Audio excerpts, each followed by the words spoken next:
ഒരു സിനിമയിൽ അഭിനയിക്കുക എന്നുള്ളത് എല്ലാവരും ആഗ്രഹിക്കുന്ന ഒരു കാര്യമാണ്.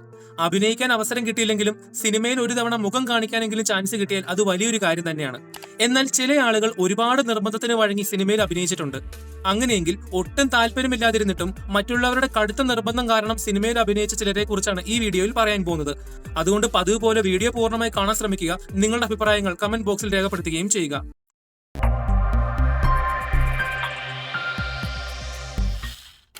ധ്വനി 1988 പുറത്തിറങ്ങിയ A.T. അബു സിനിമയാണ് ധ്വനി.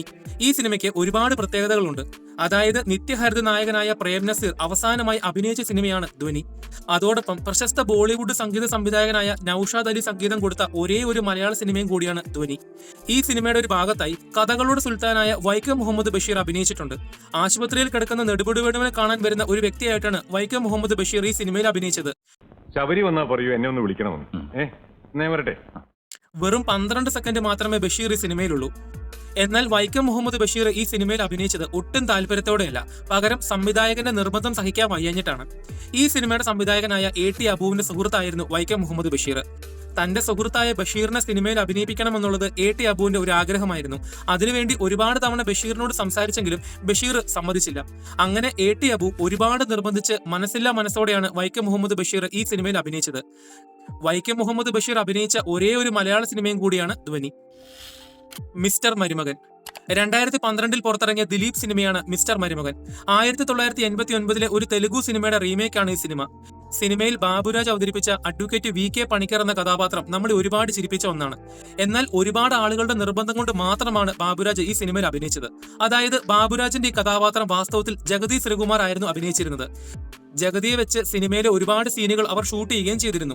എന്നാൽ ഈ സിനിമയുടെ ഷൂട്ടിംഗ് സമയത്താണ് ജഗതി ശ്രീകുമാറിന് അപകടം ഉണ്ടാവുന്നത്. അതുകൊണ്ട് ജഗതിയുടെ കഥാപാത്രം വേറെ ഒരാൾക്ക് കൊടുക്കാമെന്ന് അവർ തീരുമാനിക്കുന്നു. ആ സമയത്ത് സോൾട്ട് ആൻഡ് പെപ്പർ ഇറങ്ങി ബാബുരാജ് ഒരു കൊമേഡിയനായി ട്രെൻഡായി നിന്നിരുന്ന സമയമായിരുന്നു. അതുകൊണ്ട് ബാബുരാജിനോട് ജഗതിയുടെ കഥാപാത്രം ചെയ്യാമോ എന്ന് ചോദിച്ചപ്പോൾ ബാബുരാജ് ജഗതി ചെയ്ത കഥാപാത്രമായതുകൊണ്ട് തനിക്ക് ചെയ്യാൻ പേടിയാണെന്ന് പറഞ്ഞ് ഒഴിവായിരുന്നു.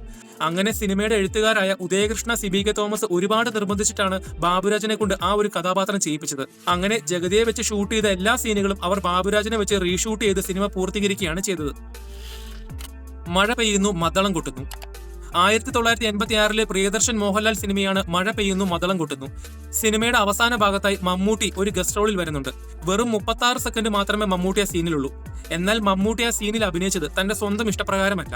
ഈ സിനിമ ഷൂട്ട് ചെയ്യുന്ന സമയത്ത് മമ്മൂട്ടിയുടെ മറ്റൊരു സിനിമയുടെ ഷൂട്ടിംഗ് അതേ സ്ഥലത്ത് നടക്കുന്നുണ്ടായിരുന്നു. അങ്ങനെ ഒരു കൗതുകത്തിന്റെ പേരിൽ പ്രിയദർശൻ മമ്മൂട്ടിയെ ഒരുപാട് നിർബന്ധിച്ചതിന് ശേഷമാണ് മമ്മൂട്ടി ആ സീനിൽ അഭിനയിച്ചത്. എല്ലാം വളരെ പെട്ടെന്നായിരുന്നു സംഭവിച്ചത്. അതുകൊണ്ട് തന്നെ ശ്രീനിവാസനാണ് മമ്മൂട്ടിക്ക് പകരം ഡബ് ചെയ്തത്. അന്തസ്സും പാരമ്പര്യവും ഞാൻ സൗകര്യം പോലെ ഒരു ദിവസം വന്ന് കാണാം. ഈ സിനിമ ഒരിക്കൽ കൂടി കാണുമ്പോൾ നിങ്ങൾക്ക് ആ കാര്യം മനസ്സിലാക്കാൻ കഴിയും.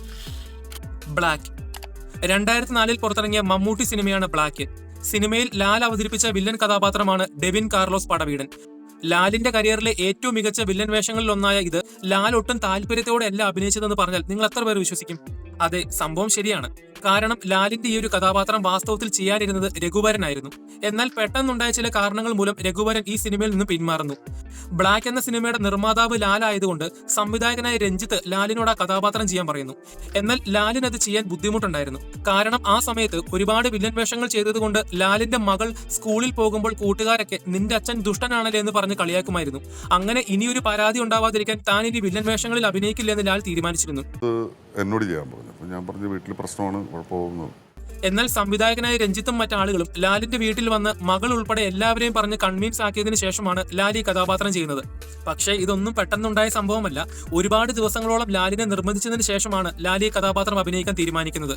കാര്യം ഒരുപാട് നിർബന്ധിച്ചിട്ട് ഒട്ടും താല്പര്യമില്ലാതെ ചെയ്ത റോളാണെങ്കിൽ പോലും സംഭവം ഗംഭീരമായിരുന്നു. മേള 1980 KG ജോർജ് സിനിമയായിരുന്നു മേള. മേള രഘുവിനും മമ്മൂട്ടിക്കും നല്ലൊരു കരിയർ ഉണ്ടാക്കി കൊടുത്ത സിനിമയാണ് മേള. സിനിമയുടെ തുടക്ക ഭാഗത്തായി ശ്രീനിവാസൻ ഒരു വൃദ്ധനോട് സംസാരിക്കുന്നതായി കാണാൻ കഴിയും. വെറും 15 സെക്കൻഡ് മാത്രമേ ആ ഒരു വൃദ്ധനെ നമുക്ക് സീനിൽ കാണാൻ കഴിയൂ. ശ്രീനിവാസൻ ഒരു കത്ത് വായിക്കാൻ കൊടുക്കുന്നു. ആ വ്യക്തി കത്ത് വായിച്ച് അർത്ഥം പറഞ്ഞ ശേഷം നടന്നു മുന്നോട്ട് പോകുന്നു.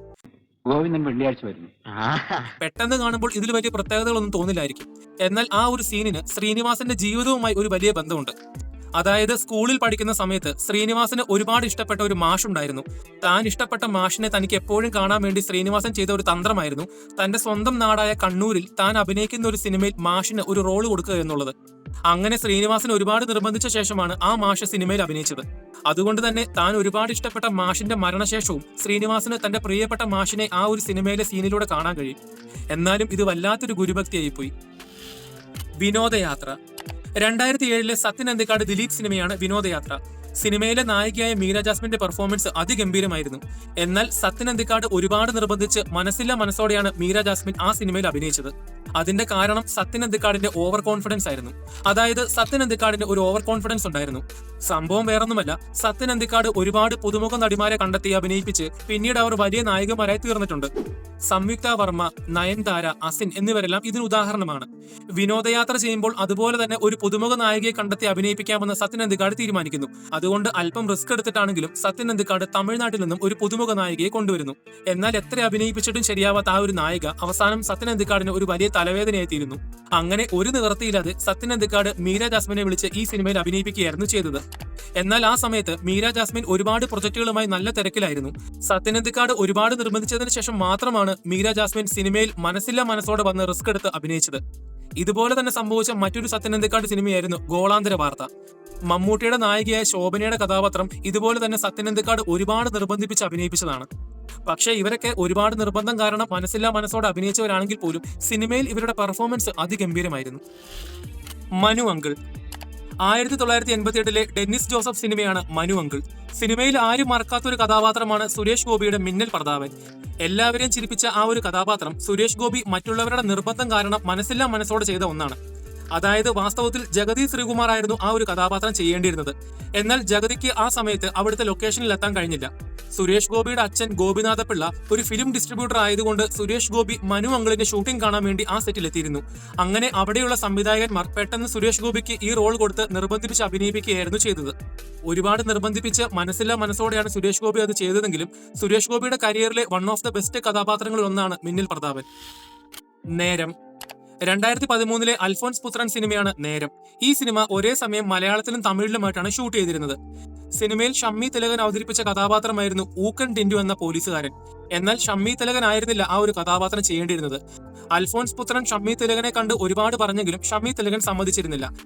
അങ്ങനെ അൽഫോൻസ് പുത്രന്റെ ഒരുപാട് നിർബന്ധത്തിന് വഴങ്ങി മനസ്സില്ല മനസ്സോടെയാണ് അദ്ദേഹം ഊക്കൻ ടിൻഡു എന്ന ആ ഒരു കഥാപാത്രം ചെയ്തത്. ഒരുപാട് നിർബന്ധിപ്പിച്ച് ചെയ്തതാണെങ്കിൽ പോലും പിന്നീട് ആ സിനിമയും ആ കഥാപാത്രവും ഹിറ്റായി. പിന്നീട് പുറത്തിറങ്ങിയ ശൃംഗാരവേലൻ എന്ന ദിലീപ് സിനിമയിൽ ഷമ്മി തിലകനെ ഊക്കൻ ടിൻഡു എന്ന അതേ പേരിട്ട് അഭിനയിപ്പിക്കുകയും ചെയ്തിരുന്നു. തിര. 2013 വിനീത് ശ്രീനിവാസൻ സിനിമയാണ് തിര. ഈ സിനിമ യഥാർത്ഥത്തിൽ നടന്ന ഒരു സംഭവത്തെ ആസ്പദമാക്കിയിട്ടുള്ളതായിരുന്നു. സിനിമയിലെ ഏറ്റവും പ്രധാനപ്പെട്ട ഒരു കഥാപാത്രമായിരുന്നു ശോഭന അവതരിപ്പിച്ച ഡോക്ടർ രോഹിണി പ്രണവ്. എന്നാൽ ഈ സിനിമയുടെ കഥ ശോഭനയോട് പറഞ്ഞപ്പോൾ ശോഭന അഭിനയിക്കാൻ ഒട്ടും താല്പര്യം കാണിച്ചിരുന്നില്ല. 1999 വരെ ശോഭന സിനിമയിൽ ആക്റ്റീവ് ആയിരുന്നു. പിന്നീട് 2000-ന് ശേഷം വളരെ ഗ്യാപ്പിട്ടാണ് ശോഭന സിനിമകളിൽ അഭിനയിച്ചിട്ടുണ്ടായിരുന്നത്. 2009 ആയപ്പോഴേക്കും ശോഭന അഭിനയം താൽക്കാലികമായി നിർത്തിയിരുന്നു. പിന്നീട് 4 വർഷത്തിന് ശേഷമാണ് തിരയിൽ അഭിനയിക്കാൻ ശോഭനയ്ക്ക് ഓഫർ വരുന്നത്. എന്നാൽ താനിനി അഭിനയിക്കുന്നില്ല എന്ന് പറഞ്ഞാണ് ശോഭന അവരെ മടക്കി അയച്ചത്. പിന്നീട് സംവിധായകന്റെ ഒരുപാട് നാളത്തെ നിർബന്ധത്തിന് ശേഷമാണ് ശോഭന ഈ സിനിമയിൽ അഭിനയിക്കാമെന്ന് പറഞ്ഞത്. അങ്ങനെ ഒരുപാട് നാളത്തെ നിർബന്ധത്തിന് വഴങ്ങി ശോഭന ഈ സിനിമയിൽ അഭിനയിച്ചപ്പോൾ കഥാപാത്രം ഒന്നുകൂടി ഗംഭീരമായി തീരുകയാണ് ചെയ്തത്. സൗദി വെള്ളക്ക. 2022 തരുൺ മൂർത്തി സിനിമയാണ് സൗദി വെള്ളക്ക. സിനിമയിൽ സുജിത് ശങ്കർ അവതരിപ്പിച്ച സത്താർ എന്നൊരു കഥാപാത്രത്തെ കാണാൻ കഴിയും.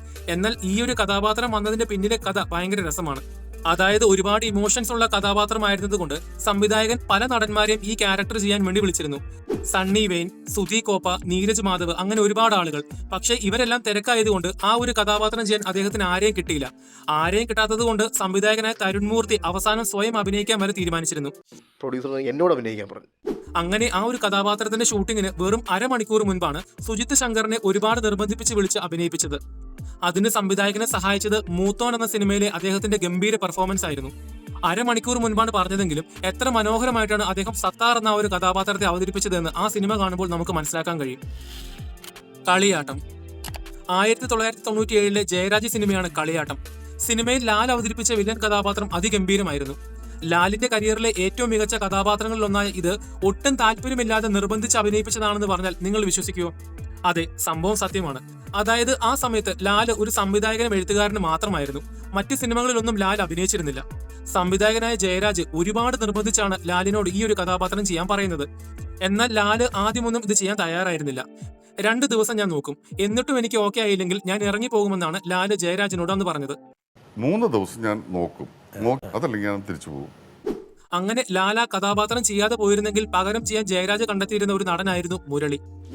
എന്നാൽ 2 ദിവസത്തെ ജയരാജിന്റെ നിർബന്ധത്തിന് ശേഷമാണ് ലാല് കളിയാട്ടത്തിൽ ആ ഒരു കഥാപാത്രം ചെയ്യുന്നത്. അതുമാത്രമല്ല, ലാൽ ആദ്യമായി ഒരു കഥാപാത്രമായി അഭിനയിച്ച സിനിമയായിരുന്നു കളിയാട്ടം. ഇതിനുശേഷമാണ് ലാല് സിനിമകളിൽ അഭിനയിക്കാമെന്നൊരു തീരുമാനമെടുത്ത് ഒരു നടനായി മാറുന്നത്. ശിക്കാരി ശംഭു. 2018 സുഗീത് സിനിമയാണ് ശിക്കാരി ശംഭു. സിനിമയിൽ ജോണി ആന്റണി ഒരു പള്ളിയിലച്ചന്റെ ഒരു ചെറിയ കഥാപാത്രം ചെയ്യുന്നുണ്ട്. കാണുമ്പോൾ വളരെ ചെറുതാണെന്ന് തോന്നുമെങ്കിൽ പോലും എഴുത്തുകാരന്റെ ശല്യം സഹിക്കാനാവാതെ ഒടുവിൽ നിർബന്ധത്തിന് വഴങ്ങിയാണ് ജോണി ആന്റണി ആ ഒരു കഥാപാത്രം ചെയ്തത്. അതായത് ഈ സിനിമയുടെ എഴുത്തുകാരനായിരുന്നു നിഷാദ് കോയ. ഓർഡിനറി, തോപ്പിൽ ജോപ്പൻ, മധുര നാരങ്ങ എന്നീ സിനിമകൾ എഴുതിയത് നിഷാദ് കോയയാണ്. അദ്ദേഹത്തിന് ജോണി ആന്റണിക്ക് വേണ്ടി ഒരു കഥ എഴുതി കൊടുക്കാൻ ആഗ്രഹമുണ്ടായിരുന്നു. എന്നാൽ ഒരുപാട് സമയമായിട്ടും ആ കഥ എഴുതി കൊടുക്കാൻ അദ്ദേഹത്തിന് പറ്റാത്തതുകൊണ്ട് ജോണി ആന്റണിക്ക് തന്നോടുള്ള കണക്ഷൻ വിട്ടു പോകാതിരിക്കാൻ വേണ്ടി നിഷാദ് കോയ ഒരുപാട് നിർബന്ധിപ്പിച്ച് ജോണി ആന്റണിയെ ഈ സിനിമയിൽ അഭിനയിപ്പിക്കുകയാണ് ചെയ്തത്. അപ്പൊ ജോണി ചേട്ടൻ അതുമായിട്ട് കുറച്ച് നാൾ എൻഗേജ്ഡ് ആയിരിക്കും. ഇപ്പൊ എനിക്കൊരു സമയവും കിട്ടും. അതേതായാലും നല്ല കാര്യമായി പോയി. കാരണം ഈ സിനിമ മുതലാണ് ജോണി ആന്റണി അഭിനയം വളരെ സീരിയസ് ആയി എടുത്ത് ഒരുപാട് സിനിമകളിൽ അഭിനയിക്കാൻ തുടങ്ങുന്നത്. അതുകൊണ്ട് തനിക്കുണ്ടായിരുന്ന ഒരുപാട് വലിയ കടങ്ങൾ തീർക്കാൻ തനിക്ക് സാധിച്ചുവെന്ന് ജോണി ആന്റണി ഒരു ഇന്റർവ്യൂവിൽ പറയുന്നുണ്ട്. വീഡിയോ നിങ്ങൾക്ക് ഇഷ്ടപ്പെട്ടെങ്കിൽ ചാനൽ സബ്സ്ക്രൈബ് ചെയ്യുന്ന കാര്യം ഒന്ന് പരിഗണിക്കുക. അതോടൊപ്പം നിങ്ങളുടെ വലിയ അഭിപ്രായങ്ങൾ കമന്റ് ബോക്സിൽ രേഖപ്പെടുത്തുക. അപ്പോൾ അടുത്തൊരു വീഡിയോയുമായി വരുന്നത് വരെ ബൈ.